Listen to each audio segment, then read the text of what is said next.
Assalamualaikum warahmatullahi wabarakatuh. Perkenalkan, saya Putri Dulandari. Saya mahasiswi dari Universitas Muhammadiyah Profesor Dr. Hamka, Fakultas Keguruan dan Ilmu Pendidikan, Program Studi Pendidikan Guru Sekolah Dasar semester 5.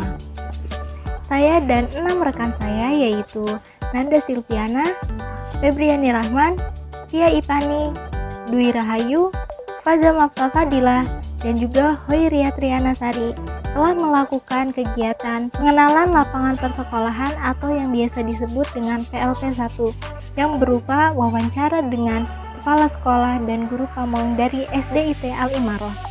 Sebelumnya pasti banyak yang bertanya apa itu PLP1.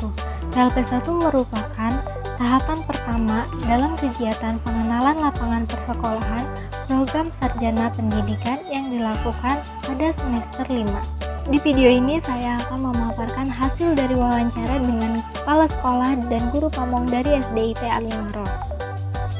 SDIT Al-Imaroh ini berdiri dari tahun 2000 dan pada tahun 2002 mendapatkan SK dari Dignas Kabupaten Bekasi.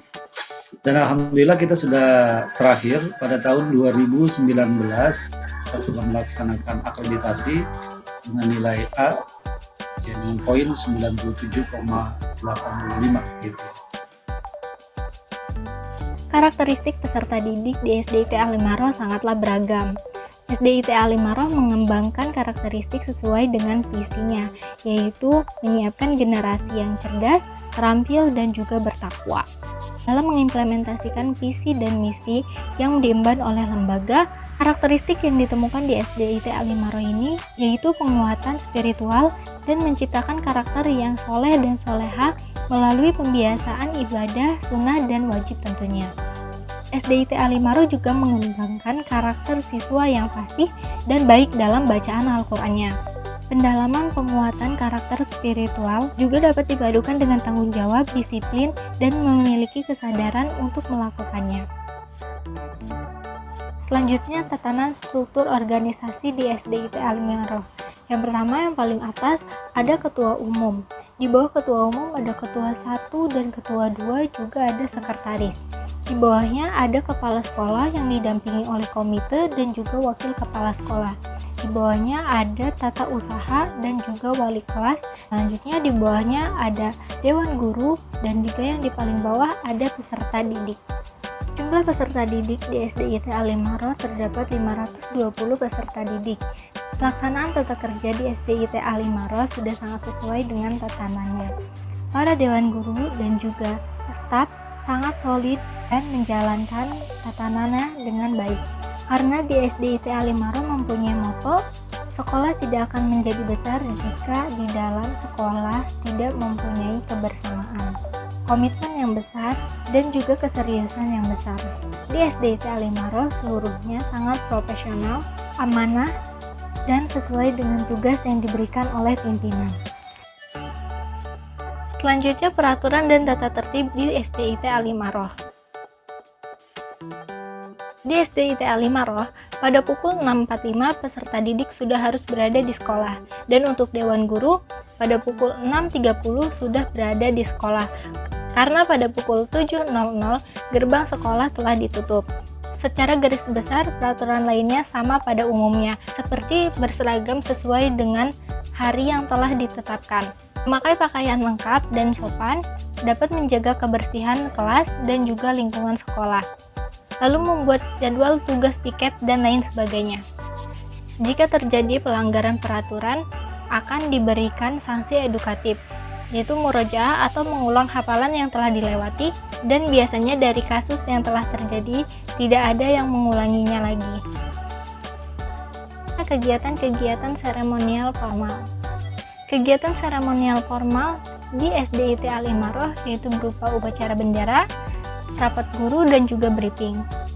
Upacara bendera biasanya dilakukan setiap hari Senin, namun setelah pandemi, kegiatan upacara bendera ditiadakan karena kegiatan belajar mengajar dilakukan secara daring. Untuk briefing biasanya dilakukan sebelum KBM dimulai atau kadang setelah KBM selesai. Untuk rapat guru biasanya diadakan setiap bulan, yaitu pada akhir bulan. Untuk kegiatan formal lainnya yaitu memperingati Hari Besar Islam. Dan setiap 10 Muharram biasanya melakukan kegiatan sosial yaitu berupa santunan kepada anak yatim yang ada di lingkungan sekitar.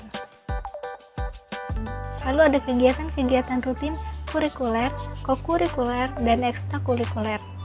Kegiatan ekstrakurikuler di SDIT Alimaroh sebelumnya dilakukan pada hari Sabtu. Namun setelah ada perubahan waktu karena pandemi, kegiatan ekstrakurikuler belum dilakukan kembali. Ekstrakurikuler di SDIT Alimaroh yang dikembangkan sangat beragam.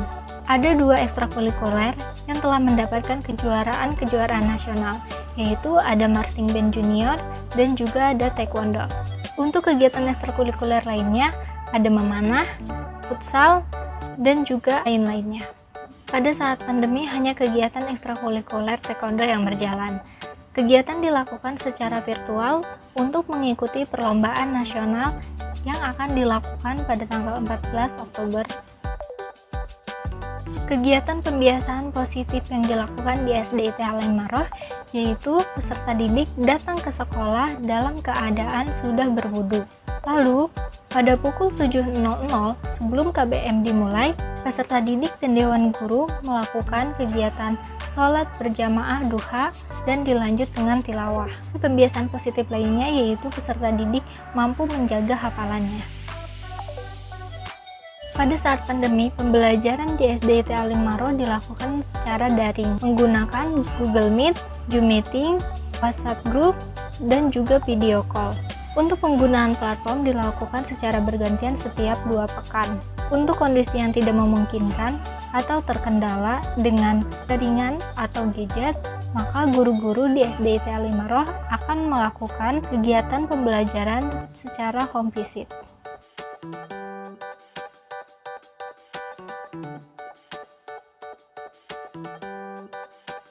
Proses penilaian yang dilakukan saat pembelajaran daring, penilaian yang dilakukan dari hasil penugasan siswa yang dikirim via WhatsApp.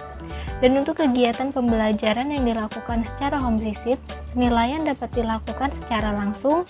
KKM di SDIT Alimaroh standarnya yaitu 80 dan untuk matematika sendiri yaitu 75. Kendala yang ditemui selama pembelajaran daring, utamanya kendala jaringan dari sekolah maupun peserta didik, terbatasnya fasilitas handphone dari peserta didik, juga rumah yang terlampau jauh dari sekolah untuk melakukan home visit. Cara mengatasinya, kalau yang untuk secara keseluruhan ya, untuk yang visit, Google Meet, Zoom Meeting, nah itu cara mengatasinya dengan cara ya tadi mengirim via WA. Jadi kita menugaskan WA dan mengirimnya juga via WA. Penugasannya secara foto yang mengerjakan LKS tematik ataupun pelajaran yang lainnya. Dan kalau misalnya praktek itu dikirim melalui video dan dengan waktu yang fleksibel, tidak menuntut orang tua harus dikirim jam segini tidak. Jadi fleksibel, boleh dikirim malam, boleh dikirim besok paginya, itu terserah orang tua. Dan kami tahu ya, di sini semua guru-guru menerima, mau jam berapapun orang tua mengirim, kami menerima. Untuk memotivasi siswa selama pembelajaran daring agar tidak bosan, guru-guru di SDIT Alimaroh membuat dan juga menampilkan video pembelajaran yang menarik. Di sela dengan olahraga, guru-guru melakukan senam Asmaul Husna yang diperagakan di berbeda-beda tempat. Dan juga saat pembelajaran tahfidz, dilakukan murajaah bersama-sama dan melakukan sambung ayat.